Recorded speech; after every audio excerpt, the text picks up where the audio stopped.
जय जगन्नाथ। आज वर्षा दिन तथापि एबे वर्षा होउतला जस्ट छाड़िला पुणी हो पारे आमर तो प्रातः भ्रमण चालू रही आपण मैंने मत से सब प्रातः भ्रमण करतु। हाँ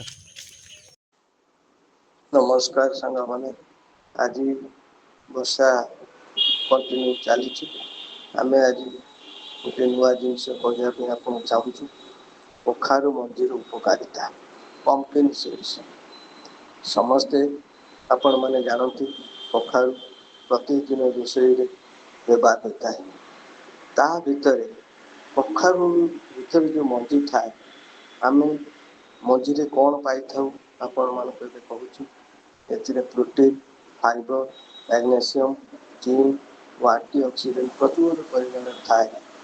कखारु मंजी खाइले हृदय स्वास्थ्य भल रहे मैग्नेशियम और स्वास्थ्यकर हृदय को सुस्थ रखे रोग प्रतिरोधक शक्ति बढ़ाए जिंक थिबारु इम्यूनिटी शक्तिशाली हुए भल निद्रा टिके हुए ट्रिप्टोफान नामक आमिनो एसिड थिबारु यह निद को भलरे करिथाए। प्रोस्टेट स्वास्थ्य उपकारी अटे। पुरुष मानकर प्रोस्टेट ग्रंथि जो बेमार थाए से माने कखार मंजी खाइले साधारणतः भल होता है। कखार मंजी खाइले हाड़ मजबूत हुए कहीं मैग्नेशियम थाए। कखार मंजी खाइले हजम शक्ति बढ़ाई थाए कारण ए फाइबर थाए और कोष्ठकाठिन्य कमाइबार साहाय्य करे। रक्त शर्करा नियंत्रण में भी कखार मंजी सहायक होता है।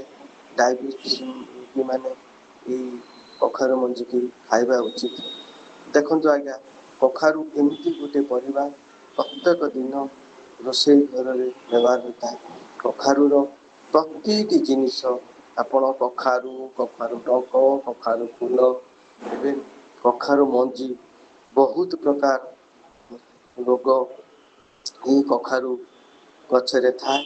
आपण माने कखारु गच सफिशिएंट लगातु से कखारु खातु कखारु फूल खातु कखारु डंक खातु एवं सेरु शेष मंजी को भाजिक आपण खातु देखिए आपण स्वास्थ्य निश्चिंत भल रहिबो।